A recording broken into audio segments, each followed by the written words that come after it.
World War II was a time of incredible innovation. Tanks rolled across deserts, planes soared through the skies, submarines prowled the deep.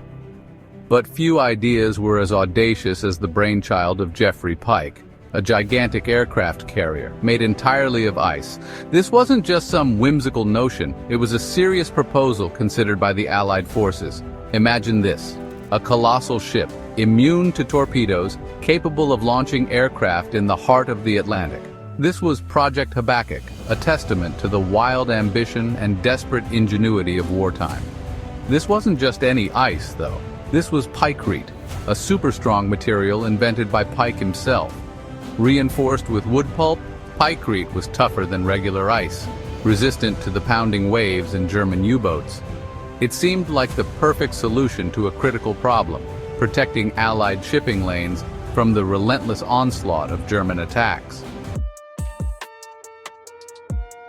By 1942, the Battle of the Atlantic was in full swing. German U-boats, like wolves in the night, were picking off Allied ships one by one. The Atlantic Ocean had become a graveyard of sunken cargo ships, threatening to strangle Britain's supply lines. The Allies desperately needed a solution, a way to protect their convoys and turn the tide of the war. Steel was scarce and traditional warships were vulnerable. A radical idea was needed, a spark of genius to break the deadlock. Enter Geoffrey Pyke and his outlandish proposal, an unsinkable fortress of ice. The idea sounded preposterous, almost laughable, but behind the seemingly crazy concept lay a cold, hard logic.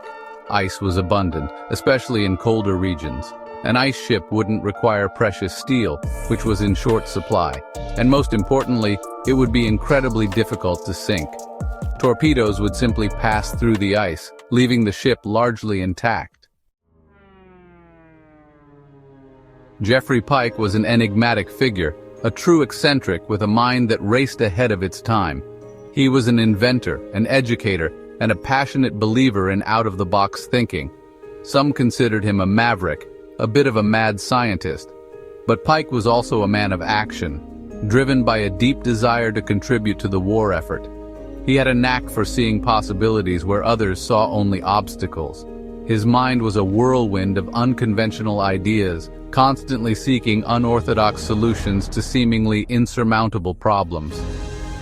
When Pyke learned of the dire situation in the Atlantic, he threw himself into finding a solution.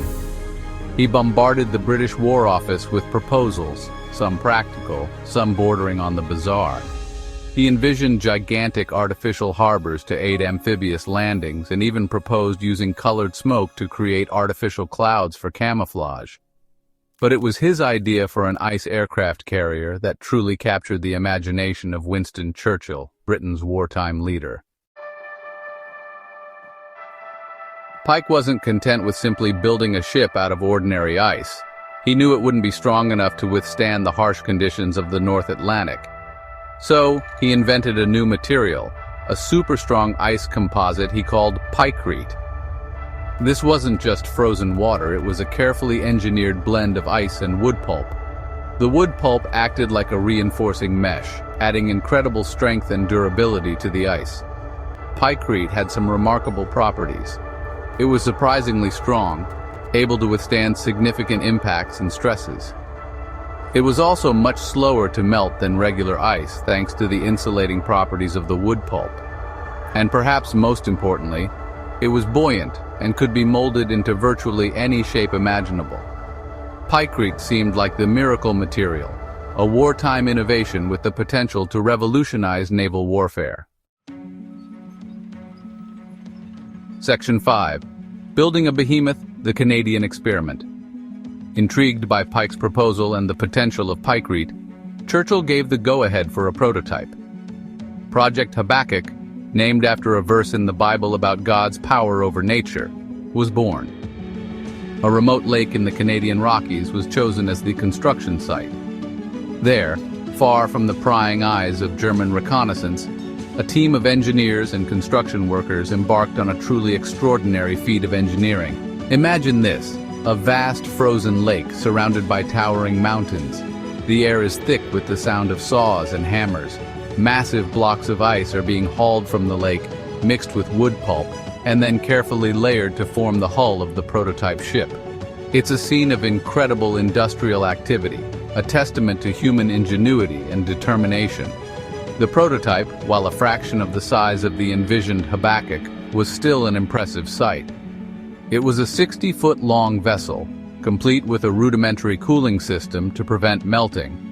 The prototype proved that Pykrete was a viable construction material, capable of withstanding the rigors of a marine environment. Section 6. Cracks in the ice. The challenges of Project Habakkuk. Despite the initial success of the prototype, Project Habakkuk soon encountered a series of formidable challenges. The sheer scale of the project proved to be a major hurdle. Building a full-sized Habakkuk would require an astronomical amount of ice and wood pulp, straining wartime resources. The logistics of transporting these materials to remote construction sites were daunting. Then, there were the technical challenges. Maintaining a consistent temperature inside the ship, crucial for preventing melting, proved to be a major engineering headache.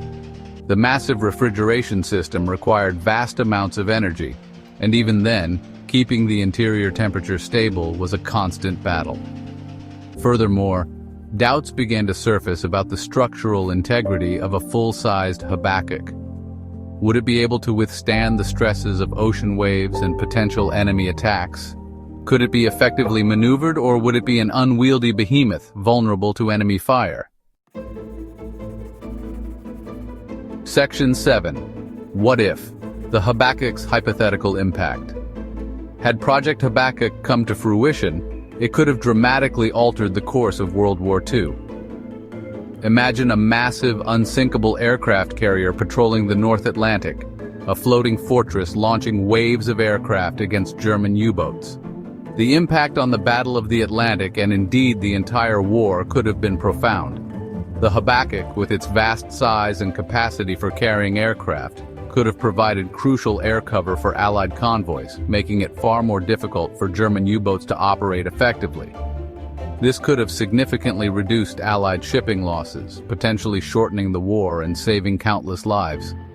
Moreover, the Habakkuk's presence in the North Atlantic could have served as a powerful symbol of Allied ingenuity and determination, boosting morale and sending a clear message to the Axis powers that the Allies were willing to go to extraordinary lengths to secure victory. Section 8.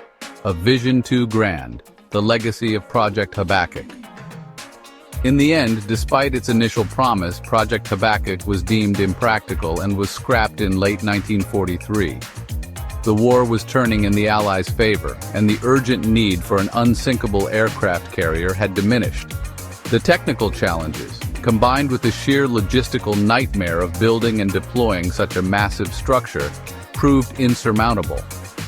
While Project Habakkuk never came to fruition, it remains a fascinating footnote in the history of World War II, a testament to the boundless creativity and sheer audacity of wartime innovation. It serves as a reminder that even the most outlandish ideas, while ultimately impractical, can spark new avenues of thought and inspire future generations of inventors and engineers. Section 9. The Enduring Allure of Unusual Warfare. Project Habakkuk, with its ice-based aircraft carrier, exemplifies the enduring human fascination with unconventional warfare. Throughout history, from ancient times to the modern era, military strategists and inventors have sought to gain an advantage over their enemies through the use of unusual, unexpected, and often downright bizarre tactics and technologies. From war elephants and flaming pigs to kamikaze attacks and drone warfare, the annals of military history are replete with examples of unconventional warfare. These unorthodox approaches, while often driven by desperation or a desire to level the playing field, highlight the boundless creativity of the human mind, especially when faced with existential threats. Section 10. Lessons learned. Innovation in the face of adversity. Although Project Habakkuk was ultimately abandoned, the lessons learned from this audacious endeavor extended far beyond the realm of wartime innovation. The project highlighted the importance of thinking outside the box, of challenging conventional wisdom and daring to explore radical solutions, particularly in times of crisis. The story of Project Habakkuk also underscores the critical role of experimentation and prototyping in the development of new technologies. The prototype built in Canada, while not without its flaws, demonstrated the potential of Pykrete as a construction material and provided valuable insights that could have potentially led to further refinements and improvements. While the dream of an unsinkable ice aircraft carrier may have melted away, the legacy of Project Habakkuk lives on, inspiring us to embrace innovation, challenge assumptions, and never underestimate the power of human ingenuity, even in the face of seemingly insurmountable challenges.